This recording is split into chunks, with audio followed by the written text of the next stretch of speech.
안녕하세요. 저는 평범한 돌싱녀입니다. 결혼한 지 2년 만에 초고속으로 이혼을 하게 됐죠. 세상에는 수많은 이혼 사연이 있지만 저처럼 이런 어이없는 사유로 이혼하는 사람도 드물 거예요. 솔직히 자랑할 일은 아니지만 누군가와 그때의 답답함과 이제는 개운해진 느낌을 나눌 수 있지 않을까 싶어 공유해보고자 해요. 주변에서도 참 어이없는 이혼 사유라며 사연 올려보는 걸 권유하더라고요. 솔직히 글을 쓰려고 해보니 첫 만남의 달콤함이 먼저 기억이 떠오르더라고요. 그때는 정말 행복했었어요. 저와 남편은 편의점에서 만났죠. 저는 근처에 있는 병원에 일하는 간호사, 남편은 오픈한 지 얼마 안 되는 편의점의 젊은 사장이었죠. 서로가 이상형에 가까웠고 잘 맞았기에 저희는 빠르게 연인이 되었어요. 결혼 전까지 거의 1년을 사귀면서 좋은 일들을 모두 함께 했어요. 저의 취직과 남편의 자격증 합격 같은 큰일부터 경품에 당첨되거나 타이밍 좋게 좋은 물건이나 숙소를 차지할 수 있었던 일들도 있었죠. 저희는 그럴 때마다 저희에게 운이 따르고 있다고 말했어요. 그만큼 이상할이 많지 순탄했거든요. 그랬기에 싸움 한 번 없이 저희 연애는 잘 흘러갔어요. 그런 나날들이 지속될 거라 생각했지만 딱히 그렇지는 않더군요. 사실 남편의 프로포즈 이후부터 상견례까지 결혼에는 어려움이 많았어요. 경제적인 문제는 아니었어요. 이제 막 편의점을 운영하게 된 남편은 모든 돈을 편의점에 쏟아부을 수밖에 없었어요. 다행히도 친정아버지가 마련해준 집에서 제가 살고 있었기에 집 걱정은 하지 않아도 됐었어요. 아버지는 외동딸을 위해 그 정도는 흔쾌히 내어주시는 분이셨고 남편도 부끄러워하기보다는 미래를 위해 지금의 호의를 받아들이고 다음에 더 크게 갚아드리자고 생각했어요. 집이 해결이 되니 그 외에 결혼에 들 비용은 결혼식과 신혼여행에 관련된 비용뿐이었어요. 집을 제가 해왔기 때문에 저희는 예단 예물 같은 건 하지 말자고 했어요. 남편도 자신이 이 결혼에서 크게 돈을 쓸 수 없다는 걸 알고 친정 쪽에서 부담이 많다는 걸 알고 있었으니 오히려 저희 아버지에게 고마워했어요. 그런데 상견례 때 시모는 무척 안 좋은 표정이었어요. 세상에 이런 법이 어딨냐며 시모에게 이불 하나 수저 하나 안 주고 시집 오는 경우가 어딨냐고 말이죠. 결국 시부가 나서서 해준 것도 없으면 가만히 있으라는 말에 시모의 역정이 가라앉았지만 여전히 표정은 화가 나신 듯 했어요. 저는 시모와의 관계가 어려울지도 모른다고 생각했어요. 첫 단추부터 이미 잘못 끼워졌으니까요. 그런데 이런 일 때문이 아니라 의외의 부분에서 제 결혼 생활에 어려움이 생기게 됐어요. 그것은 바로 시모의 미신사랑 때문이었어요. 상견례 후 결혼식 직전에 저와 남편의 태어난 일시를 알아간 시모는 사주와 궁합을 보고 오더니 그 뒤로 이 결혼을 반대하기 시작했어요. 남편과 궁합이 최악이라 결혼하면 남편이 힘들어지게 될 거다.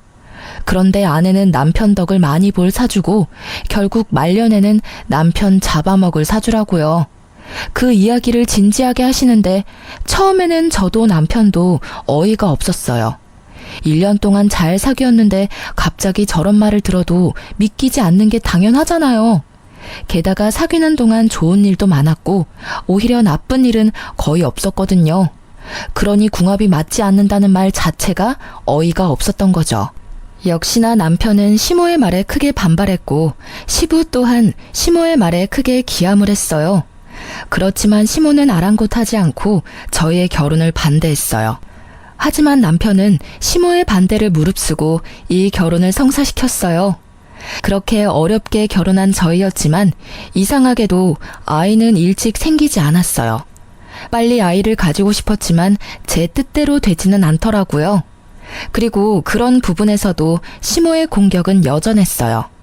둘 사이 궁합이 좋지 않기 때문에 아이 복이 없는 거라며 대 끊기기 전에 헤어지라며 난리였죠. 그러면서 둘이 결혼해서 살면 분명히 풍파가 있을 거라며 저주와도 같은 말을 하셨어요.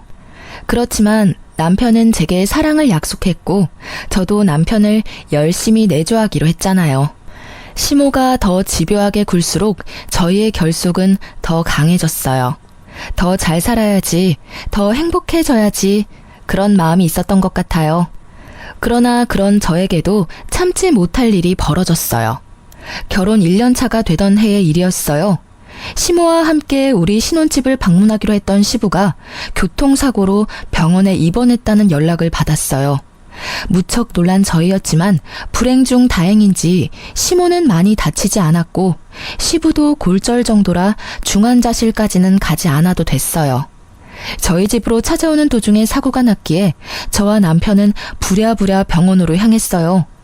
남편과 함께 병문안차 입원실 앞까지 갔지만 함께 들어가려는 저를 시모가 잠시 보자고 하더군요. 남편이 시부 입원실로 들어가고 저는 시모와 함께 구석진 곳으로 갔어요. 넌 입원실에 들어가지 말거라. 괜히 들어갔다가 부정 탈까봐 무서우니까. 그러니까 앞에서 서 있다가 네 남편 나오면 집으로 바로 가. 네? 그게 무슨 말씀이신지. 저는 제 귀를 의심했죠. 제 존재를 부정한 것으로 여기는 시모의 말에 솔직히 이때 정말 큰 충격을 받았어요. 시모가 미신을 그렇게 좋아하고 믿는 건 알고 있었지만 저에게 직접적으로 부정하다고 말할 줄은 몰랐거든요. 네 시아버지가 저렇게 크게 다친 게 다 네 탓이라는 말이다. 너도 머리라는 게 있으면 생각을 좀 해보렴. 너희 집에 가다가 다친 거야. 며느리를 잘못 들여서 집에 우환이 생긴 거라고. 내가 몇 번이나 너한테 이야기했잖니? 그러니까 병문안이랍시고 병실에 들어갈 생각하지 마. 혹시라도 상처가 덧나거나 수술이 잘못될 수도 있으니까. 어머님, 이렇게 입원실 바로 앞에서 들어가지 말라고 말씀하시면 제가 어떡해요. 그리고 저희 집에는 몇 번이나 오셨잖아요. 그때는 아무 일도 없었는데 왜 이번 사고가 제 탓이라는 건가요? 그리고 그 집은 제 집이기도 하지만 남편 집이기도 해요. 저는 강하게 항의하고 싶었지만 최대한 조용히 말했어요. 대놓고 따졌다가는 또 무슨 소리를 들을지 모르니까요. 그래도 작은 항변 정도는 해야겠다는 생각이 들었어요. 집안의 모든 나쁜 일에 제 이름이 오르내리는 것도 너무나 기분이 더럽고 화나는 일이었으니까요. 그 집이 어떻게 우리 아들 집이니? 네 아버지가 사서 너한테 빌려준 집이잖니? 우리 아들 돈 한 푼도 들어가지 않은 집이야. 네가 그걸로 순진한 우리 아들 꼬셔서 이러고 있는 거 내가 모를 줄 아니? 어머님, 한 푼 들어가지 않았다 해도 저희는 이미 같이 살고 있고 혼인신고도 했어요. 저와 남편을 따로 보지 마세요. 저희는 부부예요. 그리고 아버님 병문안 못하게 하시는 게 아버님 뜻인가요? 아버님도 저 드리지 말라고 했나요? 시부는 시모와는 달리 저와 잘 지내고 있었어요. 시모 몰래 용돈도 주시곤 하셨는데 시모의 행동이 시부에게는 허락받지 못한 거라는 걸 짐작은 했어요. 그냥 들어가지 말라면 들어가지 마. 반대하는 결혼을 한 건 너 아니니? 억지로 결혼했으면 시어미가 하는 말이라도 잘 들어야 할 거 아니야? 내가 처음부터 너 들이지 말자고 그렇게 부탁했는데 네가 우리 아들을 어떻게 구워 삶았는지 홀라당 결혼하도록 만들었지. 거기서부터가 너는 우리 집 골칫덩어리인 거야. 며느리가 잘 들어와야 집안이 일어난다는데 아예 정반대로 궁합이 꽝인 애가 들어왔으니 네가 우리 집안에 해줄 수 있는 건 아무것도 없어. 도리어 우리한테서 모든 걸 빼앗아 갈 뿐이지. 시모의 말 하나하나가 저에게 비수가 되어 꽂혔어요. 그 말이 진실이 아니라는 걸 알아도 시모가 하는 말은 그런 힘을 가지고 있었어요. 마치 그것을 믿는 시모의 말에 힘이 실려 있는 것처럼요. 저는 집에 돌아가는 길에 한껏 침울해 있었어요. 남편은 눈치채지 못한지 말을 걸더라고요. 당신 아버지 보러 안 들어왔던데. 아버지가 서운해했어. 당신 얼굴 보고 싶다고 하셨거든. 내가 엄마랑 무슨 이야기 나눈다고 말씀은 드렸는데 엄마랑 무슨 말을 그렇게 길게 나눈 거야? 남편의 말에 저는 서러움이 폭발했어요.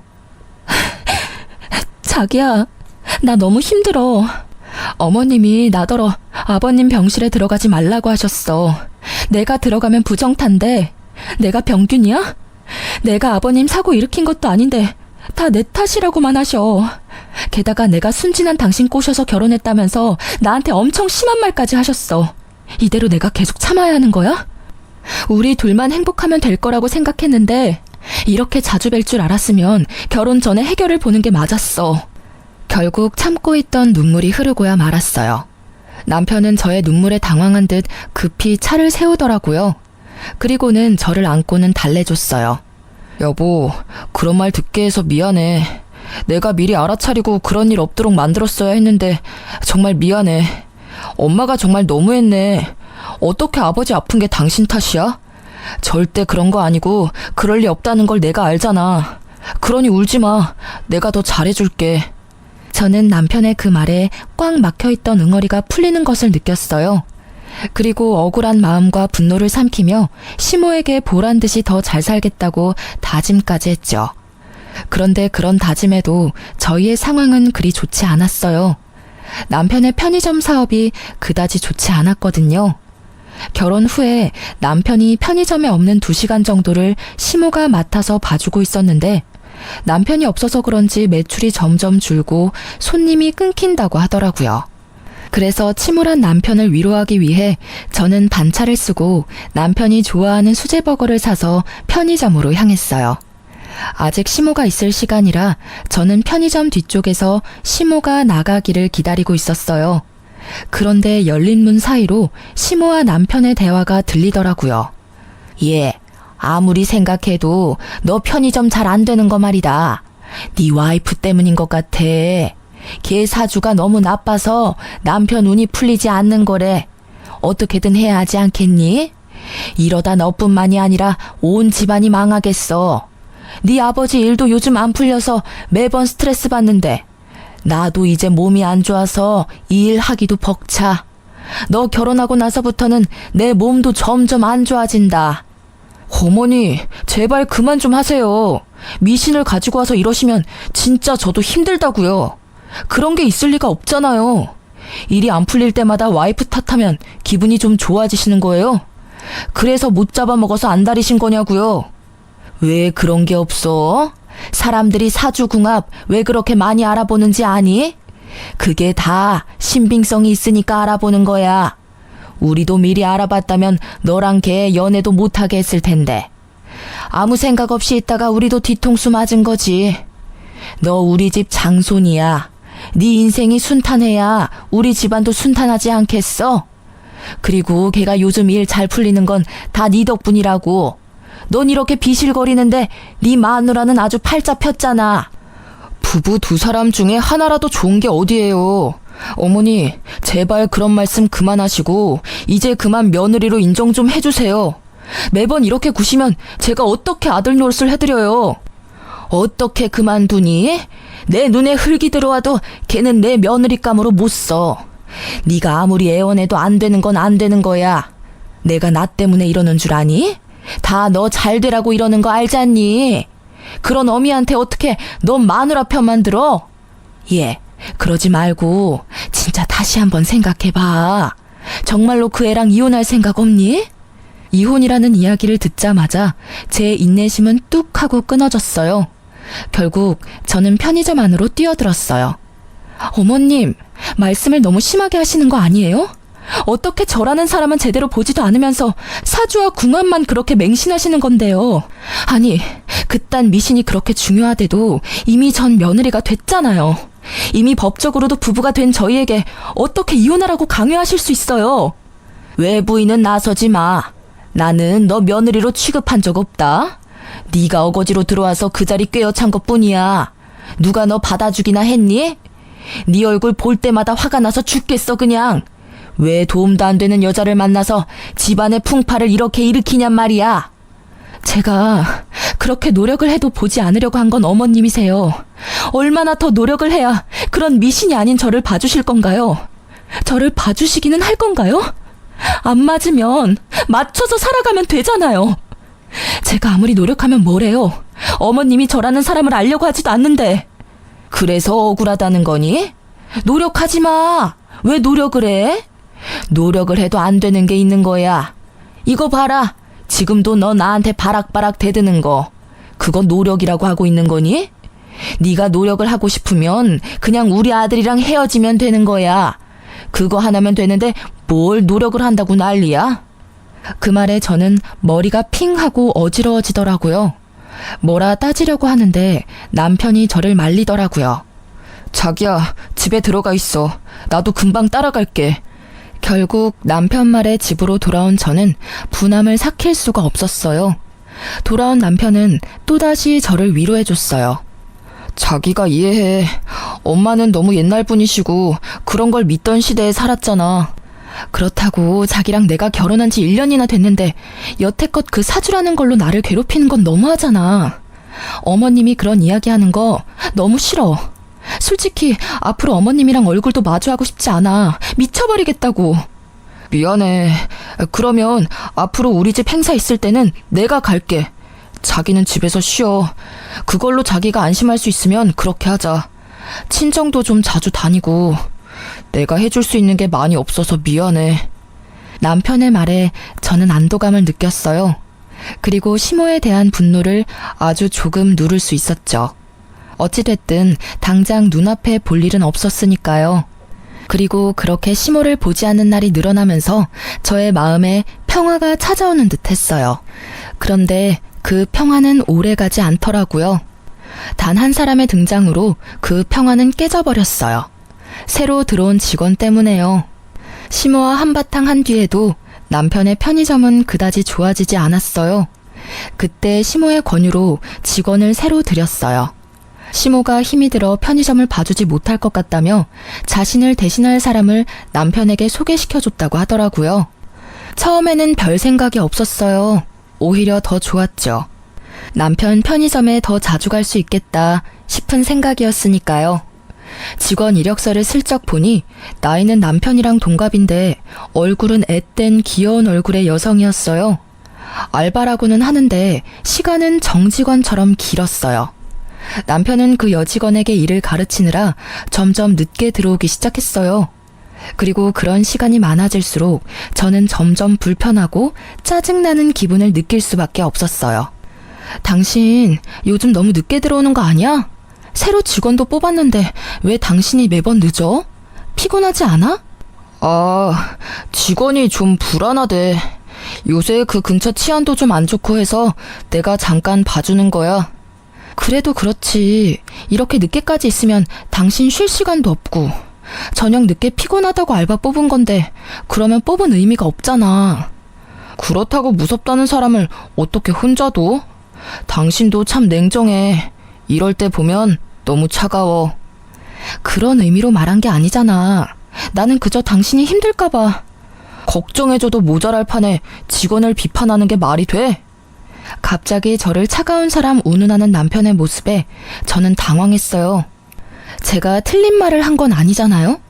저녁 시간 치안이 안 좋다는 걸 감안했다면 여자보다는 남자를 뽑는 게 나았을 거예요. 그런 의미로 한 말에 감정적으로 받아치는 남편의 모습에 불안함이 생겼어요. 항상 저를 두둔해주던 남편의 변화가 제게는 있을 수 없는 일이었거든요. 아무리 생각해도 변화의 중심에는 그 새로 뽑은 직원이 있을 거라는 강한 촉이 왔어요. 남편의 주변에 바뀐 건 그것뿐이었으니까요. 그리고 그렇게 생각하고 나니 점점 그 생각에 사로잡히게 됐어요. 결국 불안한 마음을 어떻게 할 수 없었던 저는 잠시 일을 쉬고 있는 친구에게 남편의 편의점에 가서 남편이 잘 지내고 있는지 좀 봐달라고 부탁했어요. 직접 갈 용기는 없었거든요. 그 친구는 제 결혼식 때 외국에서 유학 중이어서 남편이 본 적 없던 친구여서 부탁했어요. 제 예상이 제 상상만으로 끝나길 얼마나 빌었는지 몰라요. 그런데 얼마 지나지 않아 폰으로 전송된 사진에 저는 절망했어요. 그 사진에는 남편과 새 여직원이 매장 안에서 팔짱을 끼고 있었어요. 그리고 그 뒤에는 남편과 웃으며 마주보고 있는 여자의 모습과 둘이서 손을 잡는 모습까지 있었죠. 그리고 곧 친구에게 전화가 왔어요. 그 전화를 받는 제 손이 덜덜 떨리고 있었어요. 야, 너 사진 봤어? 미친, 네 남편 진짜 바람났나 봐. 내가 들어갔는데도 둘이서 얼굴 만져주면서 옷 매무새도 정리해주고 엄청 친하게 굴더라고. 그래서 내가 일부러 부부 사이가 무척 좋으시네요 하고 물었거든? 그랬더니 네 남편이 수줍은 얼굴로 아, 네 하는 거 있지? 완전 헬렐레한 얼굴로. 아, 야, 이것들 진짜 어떻게 해야 하지 않아? 친구는 저보다 더 흥분했더라고요. 저는 너무 놀라 말을 제대로 하기도 힘들었고요. 정말로 남편이 그렇게 이야기했다고? 그래, 그렇다니까. 아니, 너한테 죽고 못 산에 매달리던 남자가 어떻게 저렇게 한순간에 변하냐? 우와, 꼴랑 2년 만에 이렇게 바람필 거면서 절대 용서해주지 마. 저는 친구의 말에 눈앞이 새하얗게 변했어요. 그 자리에 주저앉아 버렸죠. 그리고 순식간에 그 허탈감은 분노가 되고 그 분노로 피가 거꾸로 솟구치는 기분을 느꼈어요. 그리고 그날 우연인지 일부러인지 모르겠지만 시모가 저희 집에 찾아왔어요. 무슨 일인가 궁금해하는 것도 잠깐, 시모는 대뜸 미친 소리를 하기 시작하더라고요. 너 이제 그만 좀 하면 안 되겠니? 제발 우리 애 좀 놔줘. 어? 이 정도로 안 맞는 부부도 없는데 이렇게 애를 꼭 붙들고 있으면 이 집안도 망하고 내 아들도 망해. 어머님, 갑자기 집에 오셔서 그게 무슨 말씀이세요? 말 못 알아듣겠어? 우리 아들이랑 이혼하라는 말이야. 지금 애도 없고 딱 좋을 것 같은데 만약에 이대로 우리 아들이랑 계속 살 거면 너희 우리랑 합가할 각오해야 할 거야. 내가 너희 집에 들어와 얹혀 살 테니까. 응? 제발 아들 앞길 좀 그만 맞고 이혼해줘. 아들한테는 내가 사주랑 궁합 봐서 괜찮은 여자 구해줄 거야. 어머님, 이거 진짜 선 넘으신 거예요. 법적으로 부부가 된 유부남한테 다른 여자를 구해주겠다뇨. 그게 부모가 하실 말씀이세요? 그렇게 화를 내다가 갑자기 딱 감이 오더라고요. 남편의 상간녀. 남편과 바람이 난 그 편의점 알바가 시모의 권유로 들어왔다는 게 생각났죠. 저는 남편과 시모의 말도 안 되는 짓에 열이 받을 대로 받았어요. 일이 어떻게 돌아가고 있는지를 확인하고 나니 이제는 참을 필요가 없다는 걸 알게 됐죠. 그리고 그때 남편이 집에 들어오더라고요. 왔어? 왔으면 여기 와서 어머님 하는 말 좀 들어볼래? 기도 안 차서. 어머님이 나한테 당신하고 이혼하래. 다른 여자 구해주겠다고 하시면서 막무가내로 구시는데 당신이 이러지 마시라고 어머님 좀 알려줄래? 당신 어머니잖아. 남편의 얼굴을 보니 화가 더 났어요. 그래서 말이 좀처럼 좋게 나오질 않았죠. 그런데 제 말에 남편의 반응이 심상치 않더라고요. 매번 나한테 이런 부탁하는 거 질리지도 않아? 솔직히 나도 엄청 참았거든? 두 사람이 안 맞는 거야 어쩔 수 없지만 그걸 나한테 전부 떠넘기는 게 너무하다고 생각하지 않아? 그리고 아니라고 생각하고 싶지만 당신이랑 우리 집안이 정말 맞지 않다고 생각할 때가 많아. 어머니 말대로 궁합이 맞지 않는 건지 뭔지 모르겠는데 당신을 위해서라도 이혼을 생각해보는 게 좋을 것 같아. 정신 나간 남편은 폭탄 같은 말을 던지고는 제게 종이를 주더라고요. 어디 점집에서 저희 사주로 궁합을 보고 온 결과지였어요. 저는 그건 꼴도 보기 싫었어요. 시모가 하는 말만으로도 열받는데 그걸 남편이 가져오니 더 한장하겠더군요. 이게 뭐야? 우리 궁합이야. 아무리 생각해도 당신이랑 결혼한 뒤로 내 일이 안 풀리는 것 같아서 내가 따로 알아봤어. 엄마 말 믿기 힘들어서 나도 따로 알아본 거야. 그래서? 당신도 사주 궁합에 빠진 거야? 그래서 나한테 이런 거 던져주는 거야? 빠진 게 아니라 그 말에도 일리가 있다고 생각한 거야. 이 정도로 맞지 않으면 안 좋은 일이 많대. 솔직히 요즘 내 상황 안 좋은 거 알잖아. 나도 나름대로 생각해 본 거야. 저도 지기 싫어서 남편에게 친구에게서 받은 사진을 보여줬어요. 그래, 사주랑 궁합이 안 맞는 건 어쩔 수 없지. 그런데 이것도 궁합이 안 좋아서 벌어진 일이야? 아, 궁합이 안 좋으면 남편이 바람피는 것도 당연하다고 말하고 싶은 거야? 근데 일반적인 사람들은 그걸 바람난 거라고 말해. 지금 이 상황만 놓고 보면 너는 바람피는 걸 정당화하려고 사주 궁합을 이용한 것처럼 보여. 내 말이 틀려? 우리가 처음부터 매번 싸우고 서로 힘들게 했으면 나도 그게 궁합 탓이라고 할 수도 있었겠지. 그런데 최근에 조금 힘든 것뿐이었어. 그러면 초반에 우리 좋았던 건 뭐였어? 그것마저 없었던 일로 할 수는 없을 거야. 내 말에 남편은 전곡을 찔린 듯이 아무 말 못하더라고요. 그럼에도 제 말에 고개를 끄덕이지는 않더라고요. 이미 저와 헤어질 결심을 한 듯 했어요. 그런 남편에게 한숨을 쉬며 저는 이번에는 시모에게 말했어요. 그리고 어머님, 해도 진짜 너무하시네요. 일부러 이 여자 남편에게 붙여주려고 드린 거 다 알고 있어요. 세상 어느 시어머니가 제 아들 결혼한 와중에 새 여자를 들이밀어요? 아무리 사주 궁합이 중요해도 그 이전에 돌이라는 게 있는 법이죠. 본처 놔두고 천년을 드리겠다는 그 천박한 생각은 도대체 어느 머리에서 나온 거예요? 제 말에 시모는 모욕이라도 당한 듯 얼굴이 벌겋게 달아오르더라고요. 뭐? 천박한 생각? 너 시어머니한테 그게 무슨 말버릇이야? 이래서 네가 우리 집안하고 맞지 않다는 거야. 어이가 없어서. 시어머니라니, 언제는 제가 며느리가 아니라면서요. 그리고 어이는 제가 없죠. 이게 못들하는 짓이에요? 네, 사람 하나 바보 만드는 거 쉽죠? 남편은 바람나고 시모는 상간녀 소개시켜주고 아주 잘들하는 짓이네요. 이혼 해드릴게요. 그렇게 원하는데 못할 게 뭐 있겠어요? 그런데 이혼에 유책 배우자란 거 있는 건 아시죠? 두 분이 제 이혼에 책임이 있으니 위자료 지불하실 준비하시고요. 그리고 이 나쁜 새끼야, 넌 지금 당장 짐 싸서 이 집에서 나가. 그 역겨운 얼굴 보기도 싫으니까.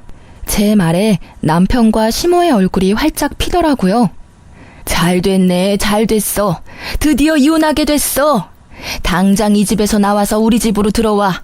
여기서 좀 있다가 집 마련해 줄 테니까 그 집에서 살면 될 거야. 어휴, 속이 다 시원하네. 진짜 이혼하는 거 맞지? 나중에라도 질척대면서 들러붙으면 곤란해. 나도 사정이라는 게 있으니까. 둘이서 즐거워하는 그 모습을 보니 진짜 열이 뻗치더라고요. 그리고 남편이 가져온 그 사주 결과지도 확 집어들었어요. 남편에게 던지기 전에 확 구겨버렸는데 그때 제 눈에 제 생일이 보였어요. 그런데 제가 태어난 시간이 다르게 적혀 있더군요. 그걸 남편에게 던져주며 비웃으며 말했어요. 사주 궁합 제대로 본 거 맞아? 그 결과지에 적힌 내 사주에 태어난 시간이 다르거든. 1시 50분이 아니라 11시 50분이거든? 그건 용한 점집에서 알려주지 않았나 보네. 누가 사주를 봤는지 허수로 봤겠네. 그치? 이런 쓸데없는 걸 이혼 사유로 들고 오는 너라는 새끼도 참. 어서 싹 다 들고 꺼져. 저는 빈정대며 두 사람을 쫓아냈어요. 그리고 상간녀와 남편에 대한 이혼 준비를 착실히 시작했어요. 시모가 내게 한 수많은 언어폭력 수준의 말들은 이미 폰으로 녹음이 다 되어 있었어요. 이럴 때 쓰려고 녹음한 건 아니고 혹시라도 남편이 내 말을 믿지 않을까봐 조금씩 녹음해 놓은 거였거든요. 그게 이렇게 도움이 될 줄이야. 어쨌든 남편에 대한 이혼 소송을 진행하면서 상간녀 소송을 진행하기로 했어요. 소송 진행 전 상간녀를 만나 남편이 유부남인 걸 알고 만났는지 확인하려고 연락을 시도했는데 받지 않더라고요. 나중에는 아예 없는 번호라고 하니 저도 슬슬 열이 받더라고요. 그래서 정말로 가기 싫었지만 남편의 편의점으로 향했어요. 남편과 이혼 이야기가 오고 간 지 3주 만에 가는 편의점 길이 무척 불편했어요. 그리고 근처에서 먼저 서성이며 그 상간녀가 있는지 확인했는데 아무리 봐도 없더라고요. 이상하다 싶었는데 제 눈에 무척 수척해진 남편의 얼굴이 보이더라고요. 저는 가게로 들어가 남편을 무시하고 상간녀를 찾았어요. 그런 제 모습에 남편이 날카로운 목소리로 묻더라고요. 여기 왜 왔어? 너도 염장 지르러 왔어? 진짜 다들 해도 너무한다 진짜. 무슨 헛소리야? 나 당신 상간녀 찾아왔어. 상간녀 소송하기 전에 그 여자한테 확인할 일이 있어서 말이야. 그러니까 나한테 괜히 성질내지 말아줄래? 나는 이제 당신 와이프가 아니고 타인이야. 그러니까 정중하게 대해줬으면 좋겠는데 여기 오는 손님한테 하는 것처럼. 저는 남편의 말에 냉정하게 대꾸해줬어요. 왜 애꿎은 저한테 화를 내는지 모르겠더라고요. 이혼은 제가 하자고 했나요? 지가 먼저 하자고 해놓고 이제 와서 내가 괴롭힌 것처럼 이야기하는 저 나쁜 놈의 면상이 너무 짜증났거든요. 그런데 뒤에 이어진 남편의 말에 저는 깜짝 놀랐어요. 그 여자 여기 없어. 그리고 당신 상간녀 소송도 못할 거야. 그건 또 무슨 소리야? 그 여자 숨겨주려고 나한테 거짓말하는 거 아니야? 왜? 그 여자가 상간녀 비용 다 당신한테 내달라고 했어? 사랑한다면 그 정도는 해줘야지. 이렇게 숨긴다고 해결될 일은 아니거든? 아니야. 그 여자 상간녀도 뭐도 아니었다고. 완전 사기꾼이었어. 내가 모아둔 돈에 편의점에 있던 돈이랑 물건들도 한밤중에 싹 다 들고 도망쳤어. 그 꽃뱀한테 사기당했다고. 뭐? 사기를 당해? 어째서? 그 여자 당신이랑 궁합이 그렇게 좋다며. 그런데 사기를 당했어? 제 말에 남편이 한숨을 푹 쉬며 제게 말해줬어요. 처음부터 우리 집 돈이 목적이었어. 엄마한테 물어봤더니 그쪽에서 먼저 접근했다고 하더라고. 엄마가 사주궁합 때문에 며느리 마음에 안 들어하는 거 알고는 자기 생년월일까지 속여서 엄마한테 부탁해서 편의점 들어온 거였더라고. 그 뒤에는 당신도 알다시피 내가 홀라당 거기에 넘어가고 이혼 소송 준비로 정신없는 사이에 다 가지고 갔어, 다. 진짜? 너무 웃기다. 저는 참을 수 없이 유쾌해져서 크게 웃어버렸어요. 남편 놈이 진짜 나쁜 놈이긴 하지만 사기를 당했으니 위로의 말을 건넬 법도 했지만 그 웃음을 참을 수 없었어요. 그렇게 궁합이 잘 맞는다며 인생이며 집안까지 그 여자가 일으켜 세울 것처럼 숭배하더니 결국은 사기꾼이었다니. 제 웃음에 남편의 얼굴이 새빨갛게 달아오르더라고요. 기분이 안 좋았겠죠. 사기를 당했는데 위로해줘도 모자랄 판에 웃다니. 그래, 궁합이랑 사주가 잘 맞아서 나랑 이혼하고 만나려고 한 여자 아냐? 그러게 왜 그런 걸로 사람을 판단해서 사기를 당했어? 이거야말로 당신이랑 어머님 잘못이지. 여자의 유혹에 진 당신이랑 미신의 눈이 멀어 당신에게 사기꾼 들이민 어머님이나 똑같이 잘못했다고 생각하는데? 당신 생각은 안 그런가 봐. 이렇게 돼도 할 말 없는 건 당신이지. 바람 피면서 사주궁합 운운하더니 꼴 좋게 됐네. 그게 어떻게 내 잘못이야? 작정하고 밀어붙이는 여자를 거절할 수 있는 남자가 있긴 해. 나도 피해자라고. 그리고 지금 당장 당신한테 줄 위자료도 없어. 이 편의점도 지금 힘들어. 폐업을 하던지 다른 사람에게 값싸게 넘겨야 할지도 몰라. 피해자? 당신이 피해자라니 웃기네. 당신이 사기 피해자일지는 몰라도 나한테는 가해자야. 난 강제로 당신한테 이혼당했으니까. 믿음을 하루아침에 배신당하고 버려졌으니까 억울할 필요 없지 않아? 그거 네가 뿌린 씨앗, 네가 거둔 것뿐이잖아. 그리고 위자료는 어떻게 해서든 구해줘. 나도 내 정신적인 충격에 대한 보상은 있어야 한다고 생각하거든. 당신이 힘든 일 당했다고 해서 내가 당신한테 당한 힘든 일을 눈 감아줄 거라는 생각은 하지도 마. 당신 힘든 것만큼 나도 힘들거든. 내가 너무 미안해. 정말 잃고 나서야 당신이 나한테 얼마나 소중한 존재였는지 알게 됐어. 제발 나 한 번만 용서해 줄래? 진심으로 반성하고 있어. 그런 사기꾼한테 넘어간 것도 당신이 이해해줬으면 좋겠어. 당신 이해심 넓고 착한 사람이잖아. 어? 나 정말로 이제는 절대로 한눈 팔지 않을게. 용서는 해줄 수 있는데 이혼은 번복 안 해줄 거야. 그럴 필요가 없어졌거든. 당신도 내가 필요 없어서 그렇게 냉정하게 버린 거 아니야? 뭐 사기 당한 건 유감이지만 그렇다고 내가 그 뒷수습까지 해줘야 할 필요는 없잖아. 저는 그렇게 이야기해주고 편의점 밖으로 나왔어요. 얼마나 기분이 좋던지. 지가 사기를 당하건 말건 이제 저하고는 상관없잖아요.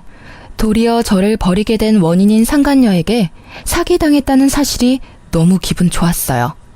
그리고 그날부터 남편에게서 연락이 계속 오더라고요. 저는 가볍게 무시했어요. 받아봐야 또 말도 안 되는 소리만 짓거릴 거라고 생각해서요. 그런데 그 뒤에 시모에게서 계속 연락이 오더라고요. 그것도 무시했어요. 이제 와서 연락받을 이유 없잖아요. 필요하면 문자라도 하겠지 싶었어요. 목소리는 진짜 듣고 싶지도 않았거든요. 그런데 한번 모르는 전화번호가 울려서 받았어요. 받고 보니 시모가 다른 사람 전화기로 제게 전화를 한 거였어요. 예, 왜 그렇게 전화를 안 받니? 저기 혹시 오늘 시간 있으면 잠시 나오지 않으련? 시간 없어요. 그리고 어머님하고 할 이야기는 없을 것 같은데요. 이혼 관련 이야기는 그 사람하고 할게요. 그것 때문에 만나자는 거야. 너한테 뭐 좀 전해주라는 게 있어서 만나야 되는데 아들이 시간이 안 난다지 뭐니? 그래서 내가 주려고 그래. 우리 집 근처 카페로 와. 아니면 내가 너희 집 근처로 갈까? 저희 집 근처로는 오지 마세요. 또 오시다가 사고라도 나시면 제 탓이라고 말하실 거잖아요. 그냥 제가 그쪽으로 갈게요. 전달하려는 게 뭔지는 몰랐지만 이혼과 관련된 거라는 말에 일단 나가기로 결정했어요. 그리고 시댁 근처 카페에 갔더니 시모가 먼저 나와 기다리고 있더라고요. 그런데 시모가 무슨 선물을 바리바리 싸들고 오셨더라고요. 저는 앞에 앉아서 말했어요.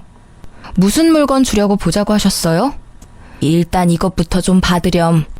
그러면서 시모가 건넨 건 시모 옆에 있던 선물들이었어요. 보자기에 싼 한우에 백화점에서 값비싼 물건들까지. 저는 어이가 없었어요. 이게 다 뭐예요? 이혼해주는 대가로 주시는 선물이면 필요 없는데요. 그런 거 아니야. 이거 다 네 선물이야. 그게 우리 아들하고 이혼하는 거 다시 생각해보렴. 절대 그럴 일 없어요. 그리고 왜 이러시는지 모르겠네요. 언제는 저더러 남편이며 집안이며 망하게 만들 거라고 이혼하라고 하셨잖아요. 그런데 갑자기 왜 이혼을 못하도록 막으시는 거예요? 그게 내가 몰랐어. 그 나쁜 년이 나랑 아들까지 속이고 그런 짓을 할 줄은. 나도 그 나쁜 년한테 당한 거야. 아들도 마찬가지야. 우리가 경솔하게 그런 말 한 건 미안해. 그리고 실은 네가 알려준 시간으로 다시 궁합을 봤는데 너무 좋은 천생연분 사주로 나왔더라고. 네가 우리 집안 먹여 살릴 사주라고 해서. 저는 그 말이 제 결합보다 더 어이가 없었어요. 그렇게 궁합이라는 미신에 당해놓고는 여전히 그 미신을 맹신하는 시모의 모습에 짜증이 확 났죠. 잘 살고 있을 때는 우리에게 나쁜 일 있을 거라며 이혼하라고 종용하더니 갑자기 이제 와서 천생연분이라서 이혼하지 말라고 하다니. 이미 깨진 물병에 물을 다시 담을 수 없는 게 분명한데 마치 다시 주워 담을 수 있다는 듯 말하는 게 어이없었어요. 저한테 이 집안에서 나가달라고 하신 게 어머님이세요. 이제 와서 이러시는 건 너무 염치 없고 뻔뻔한 거 아닌가요? 저희 부모님도 이미 마음 정리 다 하셨어요. 이제 와서 번복하면 얼마나 웃길지 알고는 있으세요? 동네, 아니, 세상 사람들에게 웃음거리라고요. 결혼이라는 게 가족 간의 결합이라고 중요한 거라고 말하신 게 어머님이세요. 저희 부모님도 똑같아요. 제 가슴에 대못 박은 그쪽 집안하고는 상종을 하고 싶지도 않다고 하세요. 그래, 네가 하는 말이 다 맞다. 그러니 이제는 다 네가 하라는 대로 따르마. 네 덕분에 우리 아들에게 큰 풍파 없이 지낼 수 있었던 거래. 너랑 이혼하면 우리 아들은 귀인을 잃는 거라고 했어. 제발 그렇게 되지 않게 이혼에 대해 다시 생각해보렴. 아, 정말 끝도 없이 이기적이네요. 그렇게 모질게 떨어뜨려 놓을 때는 언제고 이제 와서 이런 선물로 환심 사시려는 거예요? 저는요, 다 필요 없어요. 그러니까 궁합 잘 맞는 다른 여자 찾아보세요. 저는 이미 그쪽 집안에서 못 볼 꼴 다 봐서 일 없어요. 그리고 지금 저한테는 사주가 중요한 게 아니라 남편이었던 사람이 바람을 폈다는 게 더 중요해요. 궁합만 잘 맞으면 뭐해요? 남편이 바람을 폈는데. 이제 와서 궁합은 무슨 궁합이에요? 저는 그렇게 말하고 시모가 주는 물건 모두 거절하고 자리를 털고 일어났어요. 쓸데없는데 시간 쓸 여유 같은 건 없다고 생각했으니까요. 그런데 시모가 제게 헐레벌떡 뛰어오더니 한마디 하더라고요. 제발 이혼만은 하지 마라. 응? 내가 그냥 죽은 듯이 살 테니까 너 뭐라 하든 찍소리도 안 하고 너 하자는 대로 할 테니까 그냥 우리 아들 옆에만 있어주면 안 되니? 제발. 저는 이 상황이 너무 웃기기만 하더라고요. 아들 사기당했다고 이제 와서 저한테 다시 잘 살아보라니. 장난치는 것도 아니고 말이죠. 그 뒤에도 시모와 남편은 제게 연락을 해왔지만 저는 연락을 받아주지 않았어요. 바람 펴놓고는 자기가 사기당했으니 없었던 일로 하자는 남편이나 이제와 궁합을 다시 보니 천생연분이라며 다시 만나자는 시모나. 어쩌면 모자지간이 그렇게 똑같은지. 결국 나중에 들리는 소식에 의하면 남편의 편의점은 폐업을 했다고 하더라고요. 그 여자가 가져간 게 남편 돈뿐만 아니라 시모의 돈도 가져갔다고 하네요. 좋은 투자처가 있다며 시모에게도 돈을 맡기라고 했나 봐요. 웃기는 건 그렇게 돈주머니 꽉 틀어지고 있던 시모가 거짓 사주 하나만으로 그녀에게 큰 돈을 맡겼다는 사실이에요. 그렇게 시모가 속아서 준 노후자금 5천만 원과 전 남편이 제게 줄 위자료로 대출받았던 돈까지 모조리 그 상간녀가 들고 날랐다고 해요. 그걸 알고 나니 전 남편이 제게 재결합 운운한 것도 뭐 때문인지 알겠더라고요. 이미 마음이 한번 저에게서 떠나갔는데 다시 저를 사랑한다는 건 있을 수 없는 일이죠. 그 사람이 제게 원했던 건 안정적인 직장과 집을 가진 와이프와 주지 않아도 될 위자료였겠죠. 저는 그렇게 호락호락한 사람이 아니거든요. 결국 이혼 소송 후 저에게 위자료를 판결하라는 명령이 떨어졌고 저는 위자료를 모두 받아냈어요. 그 이후로는 그 집안의 일은 듣지 못했어요. 저는 그 집과는 인연을 모두 끊고 자유롭게 살아가고 있거든요. 솔직히 이혼 초반에는 조금 쓸쓸하기도 하고 마음이 이상하게 흔들리기도 했지만 지금은 잘 이겨냈어요. 주변에 제 이혼설을 꺼내면 다들 놀라면서 어쩜 그런 일이 있냐고 하지만 아주 가끔 저처럼 사주궁합 때문에 힘든 일 겪는 사람도 있더라고요. 생각보다 많은 어르신들이 미신을 믿고 따르는 것 같아요. 이혼 전 한창 시모에게 당할 때도 생각했지만 사주나 궁합 같은 건 아예 중요하지 않다기보단 그저 최악은 피하자의 정도의 지침으로만 활용해야 한다는 걸요. 궁합을 보기 전에는 실제 궁합처럼 저희 사이가 무척 좋았지만 잘못된 정보로 시모가 간섭을 시작하니 이후 전 남편이 바람을 피게 되었고 결국 이혼까지 했잖아요. 만약 그 궁합이 절대적인 거였으면 저희가 헤어질 일은 없었겠죠. 전 남편이 바람 필 일도 없었을 테고요. 궁합의 결과를 듣고 그걸 잘 이용해서 좋게 상황을 풀어가려고 했다면 이렇게 나중에 후회할 일은 없었을 테죠. 솔직히 지금은 정말 후련해요. 그런 어이없는 일로 헤어지게 되긴 했지만 지금 생각해보면 기회만 있다면 전 남편은 언젠가 저 몰래 또 바람을 폈을 거라는 생각도 들거든요. 이렇게 초고속으로 이혼한 저는 생각보다 길게 싱글 라이프를 누리고 있는 중이에요. 아직 30대 초중반이라 재혼 생각은 크게 없어요. 애가 있었다면 또 모르겠지만 지금은 저 혼자 이것저것 공부하고 즐기며 사는 이 순간도 너무 소중하거든요. 이렇게 글로 써보니 참으로 다사다난했던 결혼과 이혼이었네요. 제 사연글을 읽고 함께 욕해주고 통쾌해하셨으면 좋겠어요. 긴 글 읽어주셔서 무척 감사합니다.